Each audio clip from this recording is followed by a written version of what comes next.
Volvemos con este pequeño resumen análisis de esta emocionante e interesante historia y arrancamos específicamente donde lo dejamos en la parte anterior, es decir, en el capítulo 28 del anime. Bueno, comencemos. Lo primero que vemos nomás al empezar el episodio es una luna llena de un color rojo intenso y brillante, anticipándonos a que lo que se nos viene pronto está relacionado posiblemente con la sangre. Y siendo una historia en la cual abundan los enfrentamientos con espada y la violencia, es más acertado pensar que habrá derramamientos de sangre. Tal cual las primeras escenas que presenciamos son enfrentamientos entre un grupo de guerreros denominados Shinsen contra partidarios del shogunato de la época. Entre los Shinsen destaca un sujeto llamado Hajime Saito, el cual encara a Kenshin en un duelo donde podemos ver que el sujeto es un guerrero bastante habilidoso, capaz de cambiar el manejo de su espada a su mano izquierda, cuando inicialmente lo tenía en su mano derecha, para realizar un ataque definitivo y que cuando estos se alcanzan mutuamente, con esa luna roja de por medio, Kenshin despierta de este sueño, o mejor dicho, la misma pesadilla de siempre, en palabras del propio Kenshin. Parece que su pasado aún lo persigue, y no solo eso, sino que es como si estuviera advirtiéndole que ahora va a formar parte de su presente. Todo señala a un presentimiento de lo que va a acontecer, y este sueño es la más clara advertencia de ello. El sujeto del sueño, Hajime Saito, llega al dojo Kamiya, haciéndose pasar por un vendedor de medicinas. Para suerte de nuestro protagonista, él no se encontraba allí, pero no podemos decir lo mismo de Sanosuke, quien es el que lo recibe y se percata al instante de que es un impostor, cosa que no sirvió de nada, porque Saito lo atraviesa con su técnica en un instante, dejándolo malherido y advirtiendo a Kenshin de que llega para saldar deudas pendientes. Sanosuke es atendido y cuidado por Megumi, con la fortuna de que no fue una herida mortal la que le infligieron. Más tarde, Saito manipula a Akamatsu, quien es un asesino que trabaja para el mismo empleador que le encargó dicha misión de asesinar a Batusai, un villano bastante genérico e irrelevante, que se enfrenta a Kenshin en un duelo donde fácilmente se nota la diferencia de niveles entre ambos. Kenshin lo desarma con facilidad y Akamatsu, al verse superado, finge pedir perdón con su cabeza en tierra. Y debo decir que me pareció muy ingenuo de parte de Kenshin confiarse tanto, hasta el punto de darle la espalda y que, aunque no confiaba en él, le pidió que se acercara y, no sé, un poco sin sentido esta acción de parte de Kenshin. Pero bueno, sigamos. Y aprovecha la oportunidad ante su descuido para atacarlo de nuevo, con sus cadenas, cosa que siguió siendo infructuosa porque Kenshin lo vence apenas despeinándose y no sin antes haber escuchado información valiosa sobre quienes enviaron a Akamatsu y Saito en su búsqueda. Paralelamente a este enfrentamiento, Saito se dirigió de nuevo al dojo Kamiya para esperar a Kenshin, esta vez recibido por Kaoru. Kenshin vuelve y después de 10 años se reencuentra con su antiguo rival. Saito nota cómo ha decaído el nivel de Kenshin con la espada y le recrimina a este, a lo que Kenshin responde: Saito, todo el poder que necesito ahora es el de proteger a la gente que conozco. No necesito ningún poder para matar. Esto significa tener compasión por los débiles, pero sí, desgraciadamente hay un pero, y bastante grande la verdad. Su pasado vuelve a encontrarlo. Con esto no me refiero solamente al hecho de que Saito lo consiguiera, sino lo que representa este en la vida de Kenshin. Un pasado repleto de muertes, violencia y sangre, el cual sigue persiguiendo insistentemente a nuestro protagonista, muy a pesar de que éste se le resiste y hasta le rechaza. Pero recordemos lo que reflexionamos en el anterior video de esta serie. El pasado suele ser caprichoso, y agregaré, necio también. Se niega a dejar en paz a Kenshin para que siga su camino. Tal vez esta es una de las tantas pruebas que le toca superar. Definitivamente es un combate épico, encarnizado, emocionante, un choque de técnicas pulidas y perfeccionadas con la experiencia ganada en cada batalla librada, que a medida que va transcurriendo el enfrentamiento, en medio de una música que genera suspenso y un ambiente con un tono oscuro y sombrío, Verdadero Gatotsu, sin duda alguna. ¿Quiere decir que esa no era toda su fuerza? volvemos a ver esos ojos que una vez tuvo Kenshin, los ojos de un asesino, de Batusai el Destajador. Todo esto que acabo de decir es lo que puede apreciar cualquier espectador un tanto ajeno a todo este conflicto, es decir, que es la primera lectura que le puede dar a alguien si no conoce el trasfondo de todo. Entonces, ¿qué más podría significar este duelo? ¿Qué es lo que podemos ver quienes seguimos a fondo esta historia? La respuesta es sencilla. Una persona que es la víctima de persecución de su pasado. Tanto es así que el cambio en la mirada de Kenshin es una representación de que él se siente como si estuviera inmerso en la época Tokugawa, cuando trabajaba como asesino del imperio, que de hecho es algo que resalta Sanosuke. Saito se encuentra igual que Kenshin absorto no solo en la batalla, sino en ese antiguo mundo en el que era parte del grupo Shinsen, disfrutando cada segundo de este encuentro. Más tarde son interrumpidos por Tonimichi Okubo, ministro del Interior, y el comandante de la policía, quienes le habían encargado a Saito medir el nivel y habilidades de Kenshin.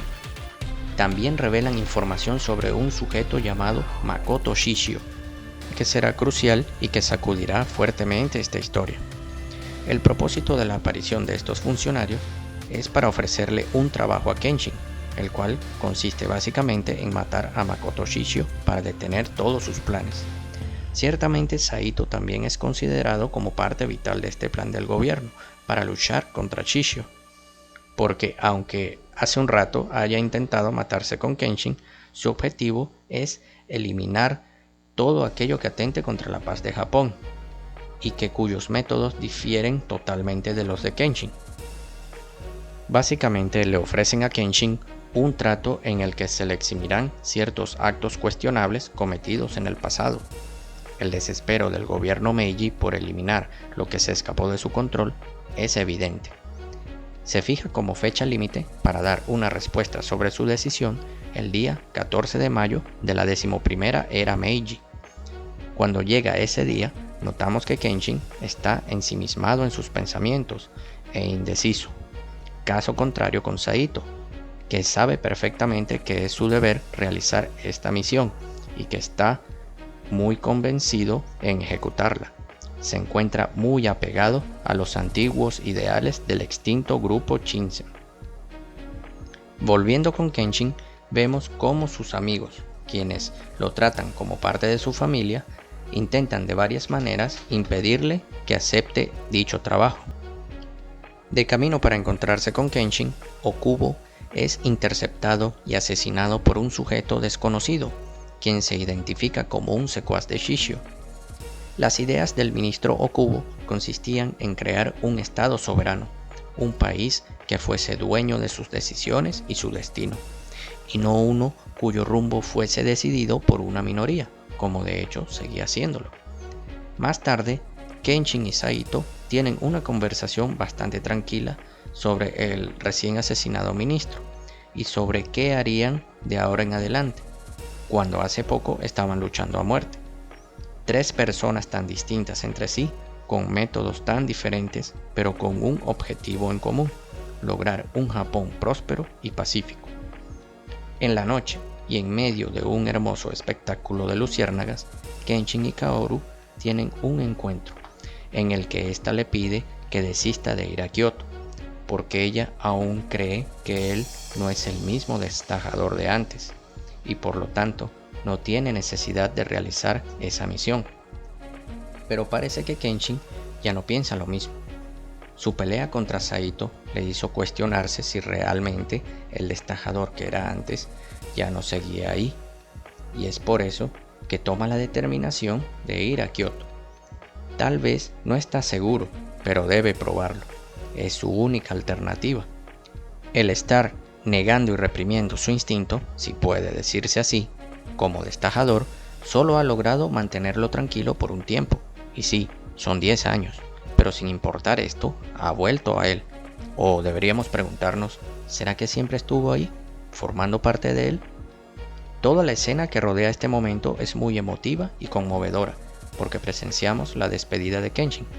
Por eso digo que más que decidido, estaba determinado a hacerlo, si no, no se tomaría la molestia hasta de despedirse. Creo que la escena describe de manera muy acertada el estado de Kenshin en ese momento. Es un sujeto que se encuentra en la oscuridad, representada por la oscura noche que lo rodea.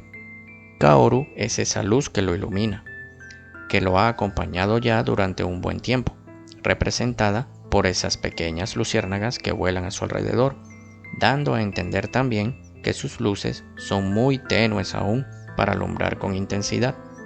Kaoru aún no puede salvar a Kenshin de esta oscuridad, y luego de este último abrazo, se retira perdiéndose de nuevo en la oscuridad de la noche.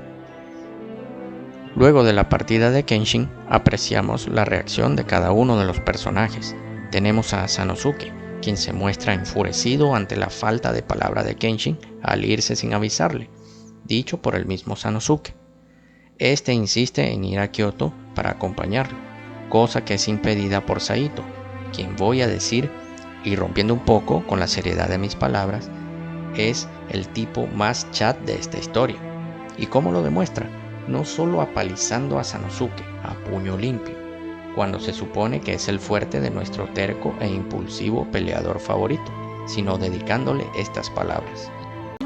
Recuerda, en la guerra las leyes dicen que debes dirigir tu ataque hacia aquellas partes donde tu contrincante sea más vulnerable. Tan claro como el agua, Sanosuke solo sería un estorbo para Kenshin. Su debilidad y falta de nivel es notoria. Podemos imaginar lo peligrosos que son tanto Shishio como sus secuaces, y la verdad no tendría nada que hacer allí. Por otro lado, vemos a Kaoru, y como es habitual, es la más débil del grupo, pero no me refiero a habilidades de pelea, sino a su espíritu, que parece haberse desmoronado desde que Kenshin se marchó. Sinceramente estaba empatizando con ella al ver cómo pasaba los días deprimida, pero luego cambié de opinión al ver la aparición en el dojo de la mujer con los pantalones mejor puestos de esta serie, dicho de manera figurada porque visten con kimonos y yukatas. Y sí, hablo de Megumi, quien una vez más demuestra un excelente desarrollo y coherencia, regañando a Kaoru, demostrándole que el cambio que generó Kenshin en ella sí fue positivo, y además de que lo asumió como propósito de vida. Y es hasta más difícil para Megumi asumir su partida, porque de ella ni siquiera se despidió y no anda lamentándose todo el día.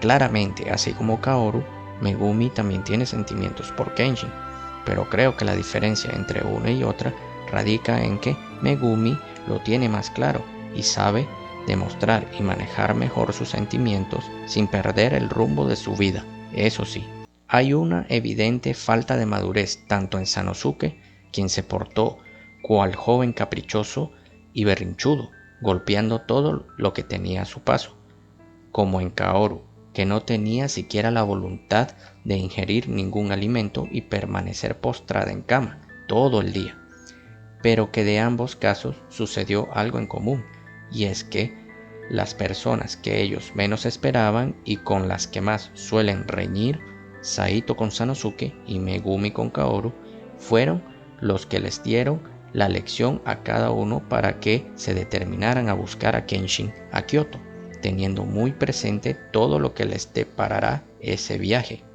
Más adelante aparece de nuevo Aoshi Shinomori, el líder de los Oniwabanshu, quien previamente se enfrentó a Batusai y fue vencido, quien llega al dojo en busca de este, pero sin éxito, oportunidad que aprovecha Saito para tratar de convencerlo de luchar contra Shishio, y que de esta manera luego pueda batirse a duelo de nuevo contra Kenshin, sin que nadie estorbe. Al final no logra convencerlo. Aoshi es un tipo que trabaja en solitario, El sujeto que asesinó al ministro Okubo es un chico llamado Sojiro Zeta, quien trabaja para Shishio, como ya suponíamos. Bueno, este chico, Sojiro, también trata de utilizar a su favor a Aoshi para enfrentar a Kenshin, logrando que Aoshi dudara en si tomar la oportunidad que le ofreció Sojiro. Pero todo esto es parte del plan de Shishio, quien aparece más adelante.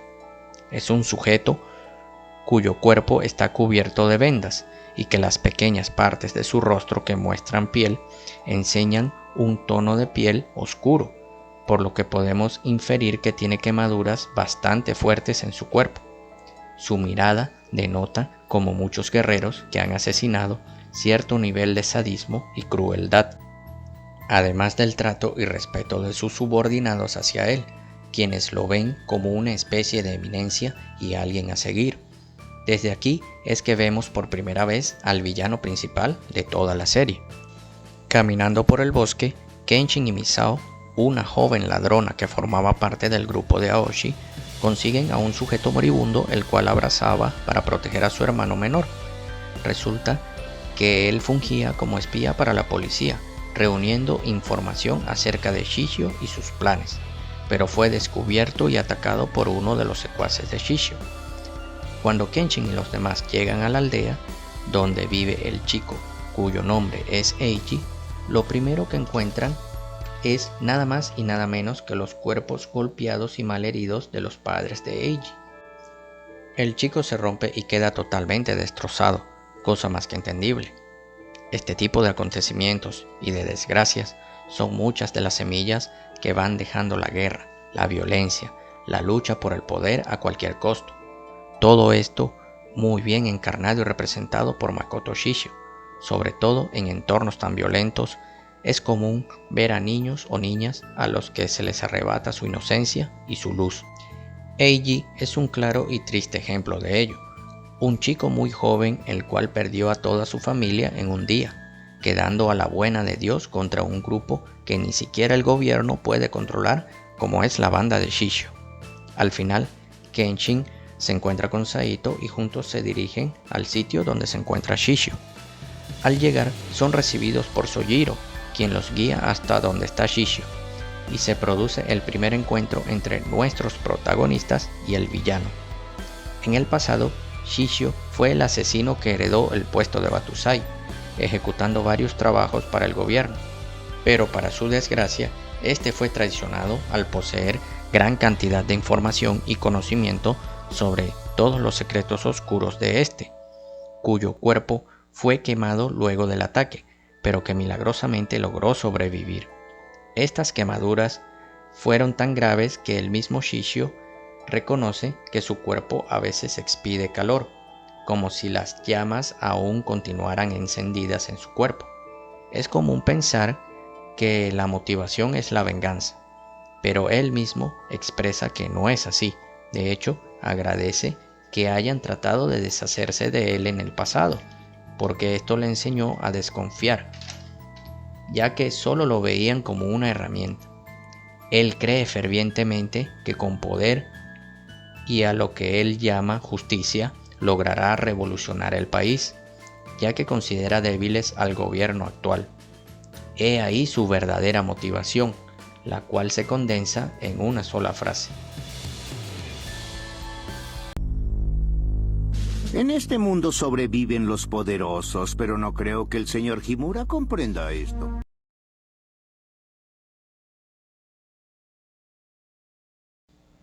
Podemos entender mejor estas palabras cuando el entorno es uno repleto de violencia, ambición, traiciones y muerte, en el que obviamente los débiles son devorados como presas indefensas. Con ese poder pretende imponer el miedo principalmente en aquellos que se opongan a sus ideas. En esa misma sala, Kenshin se enfrenta, y pondré esto entre muchas comillas, porque fue más una humillación, a un secuaz de Shishio, solo para medir un poco las habilidades de este. Pero solo obtuvimos la decepción de Shishio, al presenciar cómo Kenshin evita en lo más mínimo matar a sus adversarios. Makoto Shishio sabe que la única manera en que el Batusai pueda vencerlo es encarnando de nuevo el significado de este famoso apodo. Ahora Kenshin deberá llegar a Kyoto para poder enfrentarse en condiciones a Shishio, por lo que este último se escapa a dicha ciudad, no sin antes delegarle a Sojiro que se bata a duelo con Kenshin. Acá es donde se maneja un concepto interesante que escuchamos por primera vez en toda esta historia, conocido como espíritu de batalla o sed de sangre, que se manifiesta a través de una energía que solo pueden sentir los que son guerreros.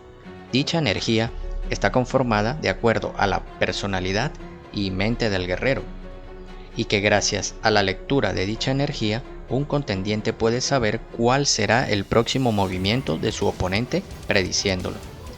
Sucede que tanto Shishio como Sojiro no poseen sed de sangre, o por lo menos es mucho más difícil detectarlo en este último debido a su carencia de sentimientos. Debo decir que me sorprendió cuando revelaron que tanto Kenshin como Saito estaban esperando para atacar a Shishio, pero que no fue posible porque no pudieron prever sus movimientos. Volviendo al duelo de nuestro protagonista, Kenshin, al no saber qué es lo que hará Sojiro, opta por hacer el primer movimiento, resultando esto en un choque rápido de katanas. La de Kenshin se parte en dos y la de Sojiro se resquebraja a lo largo de todo su filo. El encuentro termina en empate, posponiéndose para cuando se encuentren de nuevo en Kyoto. Otro momento destacado de este episodio es la lección que recibe Eiji de parte de Kenshin, quien le enseña que el deseo de un muerto no es que lo venguen, sino que sus seres queridos sean felices viviendo. Para mí tiene todo el sentido y no le quito razón, porque en primer lugar, ¿para qué dio su vida el hermano de Eiji si después él iba a enfrascarse en una espiral de venganza?